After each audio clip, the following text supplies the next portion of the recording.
शैतानिर्रजीम बिस्मिल्लाहिर्रहमानिर्रहीम। सुफियान जी TV to Sufiyan मेहरबान। उम्मीद करने माड़े यूट्यूब ने भैन भरा ठीक ठाक हो सन। जेड़े जेड़े मुल्का तकने स्पैशली यूके जेड़े भैन भरा तकने उन्होंने सारे शुक्रिया अदा करने। तुसां अपना कीमती टाइम कड्डी साढ़े ब्लाग तकने और साड़ियां वीडियो तकने। अज इस वेले फिर नाजरीन तुसा जिसा कि पता पिछले दिहाड़े च असां दरख्त लाए सन जनाजा गाह ते उत्थे ते भाई जबरान आने सन कब्रस्ताने में पानी लाई उस क्योंकि जनाजा गाह कोई बंदा नहीं सी जरा पानी लाया बूटियां की क्योंकि इन्ना की 2-3 दिहाड़े जरूरत होनी है पानी क्योंकि गर्मी का मौसम है। ते असां अज आए सन दरख्तें पानी लाने ते मैं एक छोटा जिहा ब्लाग बना पानिया ते ऐ तको साढ़े नाल आफर नासर और मौजूद माशाल्लाह ऐ तक सकने केनी च आई हुई है और केनिया जरिए असां बूटें पानी लाई रहे मस्जिद पानी भरी रहे नाल मैं दरख्त सुक्की ना जान। हाफिज साहब होरें मैं शुक्रिया अदा करना क्योंकि रस्ते च मिल लब्भे उत्थों लाना शुरू करो ते नाल पानी लासा बूटियां नाल तुसें ब्लाग दसा ते हाफिज साहब होरें जनाब असें लब्भे इत्थै ते इन्ना आखेआ जनाब कि मैं तुसें हेल्प करसा नाल जुली पानी लवासा ते अस हाफिज साहब ने शुक्रिया अदा करने ते माशाल्लाह तक सकना हाफिज साहब होरी बूटें पानी लाने न पे कैनी नाल पानी भरने पे ते ऐ तक सकने हो हाफिज नासर होर पानी लाई रहे माशाल्लाह सुहा अपना कम करी दे ते कल जनाब असें नहीं लब्भे असें इन्हें दौड़िया सी भाई दुआ करसन ते बूटे लासन ते माशाल्लाह अज हाफिज होर असें रस्ते ही लब्भे ते उन्हें तक्या जनाब ते आई गए साढ़े नाल तको हेल्प करने ते माशाल्लाह दरख्तें पानी लवाई रहे जनाब सुबह ने ते मैं सारे दरख्तें पानी लाई ओड़े जेह्ड़े कल लाए ते तक्की सकने हो माशाल्लाह ते चेक करी सकते हो इन्ना सारे दरख्तें पानी लासा ये बड़ा दरख्त भी लगी गया कल माशाल्लाह चेक कर सकते हो कितना तगड़ा दरख्त है ते उधर तुसें दस्या सी ते हुण अस पानी लासा।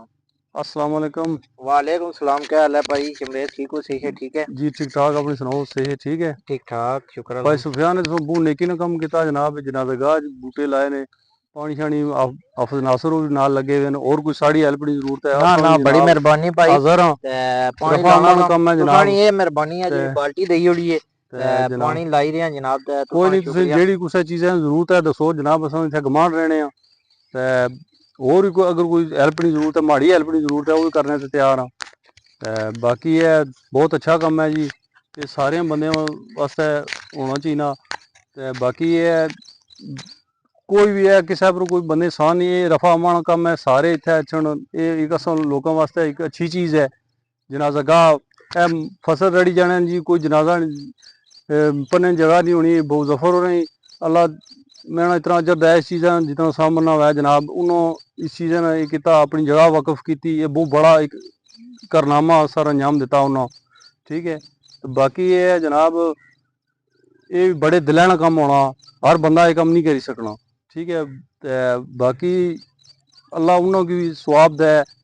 अजर दै इस चीज़ ना तुसां भी दै जनाब जिन्हें बूटे शूटे लाए न ये पानी आमीन आमीन। बाने ए नहीं बूटे मैं तुम्हें बाणा चला लाए में लेकिन पैसे भाई बास सिकंदर दिते सन चाचू सिकंदर ने बहुत दिते। चंगा गल है जी भाई बास भी दिते भाई बास साहब अगर ये तकने न मिगी तो बहुत बहुत शुक्रिया उन्होंने जनाब ये भी जनाब एक अच्छी चीज़ है चलो प्रदेश च रेह ते अपने वतन की याद रखना उत्थे रफा अम्मा ने कम करने ये बहुत बड़ा एजाज है जनाब तो बहुत बहुत शुक्रिया भाई बास तुसा और ही संगियां दोस्तों प्रदेसी जितने जेड़े भी कोई तावन करने नहीं है जे कम सब शुक्रिया था। बाकी सुफियान साहब तुसा बड़ी हिम्मत की है तो बहुत बहुत शुक्रिया तुसा जनाब ये बूटे शूटे लाए ने हाफिज होर भी जनाब नाल इन्होंने शुक्रिया अदा करना चाहने हैं। बाकी ये है भाई ये भी एक हिम्मत है डेली इशना पानी लाना जनाब तकना सुनना तो सुफियान साहब बहुत बहुत शुक्रिया है तुसा चलो